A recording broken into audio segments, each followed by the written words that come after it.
अस्सलाम students, welcome to our channel E for education. आज हम सिमेट्रिक और स्क्यू सिमेट्रिक मैट्रिक्स के बारे में कुछ पढ़ेंगे कि ये दोनों मैट्रिसेस क्या होती हैं और ये दोनों को हम किस तरह से वेरीफाई कर सकते हैं।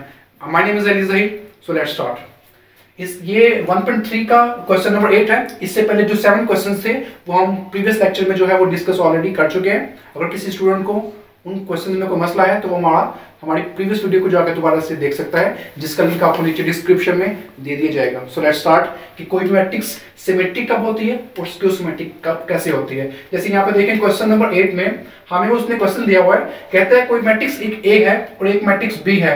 हमने वेरीफाई करना है, वेरीफाई दैट कि ए प्लस ए का ट्रांसपोज इज सिमेट्रिक, कि अगर आप इसको फाइंड करेंगे तो इसका आंसर सिमेट्रिक आना चाहिए। तो बच्चों सिमेट्रिक को और स्क्यू सिमेट्रिक को सिर्फ एक वर्ड में आसानी से हम सीख सकते हैं। कोई भी मैट्रिक्स सिमेट्रिक कब होती है? जब हम उसका ट्रांसपोज लेते हैं तो वो वापस उसी मैट्रिक्स के इक्वल आ जाए, तो हम बोलेंगे कि वो मैट्रिक्स फिर सिमेट्रिक मैट्रिक्स कहलाएगी। ये इसकी कंडीशन है, ये याद रखिएगा। सिमेट्रिक कब होगी? अगर हम किसी मैट्रिक्स का ट्रांसपोज निकालते हैं तो वो वापस उसी मैट्रिक्स के इक्वल आता है, तो वो फिर मैट्रिक्स सिमेट्रिक मैट्रिक्स कहलाती है। इसी तरह से इसके ऊपर आ जाए कोई भी मैट्रिक्स स्क्यू सिमेट्रिक मैट्रिक्स कब होगी? इसके लिए कंडीशन है कि जब हम उसका एक ट्रांसपोज निकालते हैं तो वो उसी मैट्रिक्स के नेगेटिव के इक्वल आता है। इसकी कंडीशन क्या है कि जब हम इसका ट्रांसपोज निकालते हैं तो वो उसी मैट्रिक्स के नेगेटिव के इक्वल आएगा, तो वो स्क्यू सिमेट्रिक मैट्रिक्स कहलाएगी। अगर उसी का ट्रांसपोज उसी मैट्रिक्स के इक्वल आ जाएगा तो वो सिमेट्रिक मैट्रिक्स कहलाएगी। So let's start. पहले हम इस वाले को सॉल्व करेंगे कि एक सिमेट्रिक कब होगा। देखें, हमने जिसको सिमेट्रिक बनाना है उस पूरे का ट्रांसपोज लेना है। यहां पे देखिए हमने क्या करना है, a प्लस ए का ट्रांसपोज को बताना है कि ये सिमेट्रिक है, तो उसके लिए हम क्या करेंगे, इस पूरे का क्या लेंगे, ट्रांसपोज। लेकिन ट्रांसपोज लेने से पहले हमारे पास ये मैट्रिक्स आनी चाहिए। ये हम किस तरह से निकालेंगे? यहाँ पे देखें इसमें क्या क्या चीजें यूज हुई हैं। एक तो मैट्रिक्स ए इसमें यूज हो रही है और एक इसमें मैट्रिक्स ए का ट्रांसपोज यूज हो रहा है। तो पहले हम इसका एक ट्रांसपोज निकालेंगे। जैसे कि यहाँ पे देखें ए का ट्रांसपोज क्या होगा, इसकी रोज को, इसका फर्स्ट कॉलम, रो जो फर्स्ट रो है उसको फर्स्ट कॉलम बना देंगे, इसकी सेकंड रो को सेकंड कॉलम बना देंगे। तो ये ए का ट्रांसपोज हमारे पास आ चुका है। तो अब हम निकालेंगे ए प्लस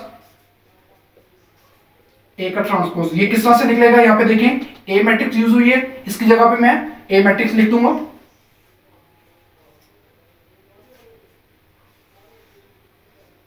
सिंपली आगे प्लस ए का ट्रांसपोज वो हम ऑलरेडी निकाल चुके हैं। अब इन दोनों मैट्रिक्स को हम ऐड करेंगे। ऐड हम कैसे करते हैं ये प्रीवियस वीडियो में हम देख चुके हैं। किस तरह से ऐड करेंगे? फर्स्ट एंट्री में फर्स्ट एंट्री ऐड करेंगे, मतलब 1 + 1 2, 2 + 0 2, 0 + 2 2, 1 + 1 2।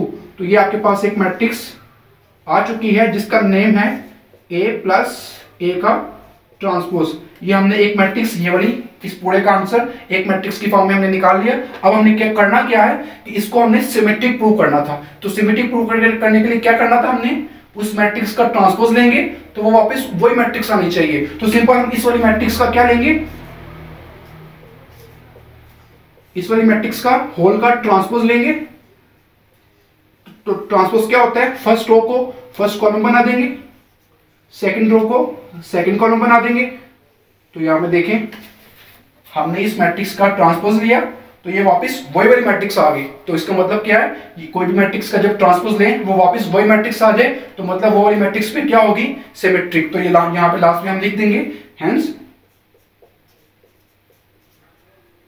ए प्लस ए का ट्रांसपोज जो है इज सिमेट्रिक। ये सिमेट्रिक होगा। तो ये इजीली आपका सिमेट्रिक वाले क्वेश्चन जितने भी हैं वो इजीली हम इसी तरह से सॉल्व कर लेंगे। जस्ट जिसको आपने प्रूव करना है कि वो सिमेट्रिक है उसका ट्रांसपोज लेंगे, तो उसका ट्रांसपोज लेने के बाद वो वापस वही मैट्रिक्स बन जाएगा, तो वो आपके पास सिमेट्रिक मैट्रिक्स इजीली जो है वो बन जाएगा। सो लेट्स स्टार्ट। अब हम सेकंड वाले क्वेश्चन को सॉल्व करेंगे कि कोई भी मैट्रिक्स स्क्यू सिमेट्रिक मैट्रिक्स किस तरह से होती है। तो जैसे यहाँ पे देखें उसके लिए हमें चाहिए उस मैट्रिक्स का ट्रांसपोज और वो उसी मैट्रिक्स के नेगेटिव के इक्वल आना चाहिए। तो यहाँ पे देखें हमें पहले क्या चाहिए, वो वाली मैट्रिक्स। यहाँ पे देखें लिखा हुआ है b - b का ट्रांसपोज, मतलब हमें पहले b का ट्रांसपोज जो है वो पहले चाहिए। तो वो हम किस तरह से निकालेंगे, यहाँ पे देखें b का ट्रांसपोज बी हमें ऊपर गिवन दिया हुआ है, तो इसमें इसका ट्रांसपोज किस तरह से निकालेंगे, फर्स्ट रो को फर्स्ट कॉलम में चेंज कर देंगे, सेकंड रो को सेकंड कॉलम में चेंज कर देंगे, तो ये आपके पास बी का ट्रांसपोज आ चुका है। अब हम निकालेंगे बी माइनस बी का ट्रांसपोज। बी माइनस बी का ट्रांसपोज किस तरह से निकलेगा, इसको ब्रैकेट में लिख लेना, आपके लिए बेहतर होगा, आपको कंफ्यूजन नहीं होगी, गलती नहीं लगेगी आपको। तो यहाँ पे देखें बी हमें क्वेश्चन में गिवन था, इसकी जगह बी की जगह पे मैं उसकी मैट्रिक्स का नाम मैट्रिक्स जो है वो लिख लेता हूँ 1 1 2 0। इसी तरह दरम्यान में माइनस है, आगे बी का ट्रांसपोज लिखेंगे। तो ये देखिए यहाँ पे देखिए आप इन दोनों मैट्रिक्स को आपस में क्या करेंगे, सब्ट्रैक्ट करेंगे, 1 में से 1 निकालेंगे। देखें ये माइनस और प्लस हम किस तरह से करते हैं, मैं प्रीवियस वीडियो में भी बता चुका था, यहाँ पे भी आपको छोटा सा बता देता हूँ कि फर्स्ट एंट्री को फर्स्ट वाली एंट्री में ऐड करेंगे, सेकंड वाली एंट्री को सेकंड वाली में ऐड करेंगे, अगर माइनस है तो माइनस कर देंगे, थर्ड वाली को थर्ड में से और फोर्थ वाली को फोर्थ में से। तो 1 में से 1 निकालेंगे तो क्या आएगा 0, 1 में से 2 निकालेंगे तो क्या आएगा -1, 2 में से 1 निकालेंगे तो क्या आएगा 1, एंड लास्ट पे 0 में से 0 निकालेंगे तो क्या आएगा 0। तो ये आपके पास एक मैट्रिक्स आ चुकी है बी माइनस बी का ट्रांसपोज। आपने एक मैट्रिक्स की फॉर्म में इसको बना लिया, तो लास्ट वाला स्टेप है कि वो मैट्रिक्स स्क्यू सिमेट्रिक कब होगी, जब आप उस मैट्रिक्स का ट्रांसपोज लेंगे। मतलब मुझे इस वाली मैट्रिक्स का क्या लेना पड़ेगा, ट्रांसपोज। तो इस वाली मैट्रिक्स का मैं ट्रांसपोज लेता हूं बी माइनस, इसका अगर मैं ट्रांसपोज लूं तो वो क्या होगा, फर्स्ट रो को हम फर्स्ट कॉलम बना देंगे, सेकंड रो को हम सेकंड कॉलम बना देंगे। तो ये इसका ट्रांसपोज मैं ले चुका हूं। बच्चों यहाँ पे देखें इस वाली मैट्रिक्स में और इस वाली मैट्रिक्स में क्या फर्क है, सिंपल सा हम यहाँ पे देख सकते हैं, यहाँ पे भी 0 है, यहाँ पे भी 0 है, दोनों एंट्रीज 0 हैं। यहाँ पे जस्ट -1 है और यहाँ पे 1 है, यहाँ पे जस्ट 1 है और यहाँ पे -1 है। इसका मतलब है इस वाली मैट्रिक्स में जस्ट साइन चेंज है, बाकी सब मैट्रिक्स की वैसी ही है। तो मतलब ये वाली जो मैट्रिक्स है ये ऊपर वाली मैट्रिक्स की नेगेटिव बन चुकी है। मतलब इसको यहाँ पे जैसे यहाँ पे देखें, इस मैट्रिक्स का नाम क्या था, बी माइनस बी का ट्रांसपोज। बी माइनस बी का ट्रांसपोज मैं इस जगह पे लिख लूंगा, लेकिन इसमें चूंकि सिर्फ साइन का फर्क था, तो मतलब ये मैट्रिक्स ऊपर वाली मैट्रिक्स का क्या हो जाएगा, नेगेटिव हो जाएगा। तो इसको मैं नेगेटिव ऑफ ऊपर वाली मैट्रिक्स लिख सकता हूं। यहाँ पे देखें ये वाली मैट्रिक्स वैसे का वैसे ही नीचे हम लिख सकते हैं। तो बच्चों ये ऊपर यहाँ पे देखें, हमने क्या करना था, किसी भी मैट्रिक्स का जब ट्रांसपोज लें और वो उसी के नेगेटिव के इक्वल आ जाए तो मतलब वो वाली मैट्रिक्स स्क्यू सिमेट्रिक मैट्रिक्स कहलाती है।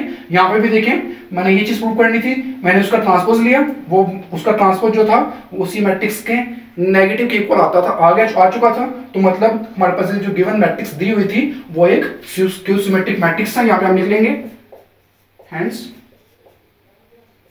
बी माइनस बी का ट्रांसपोज जो था इज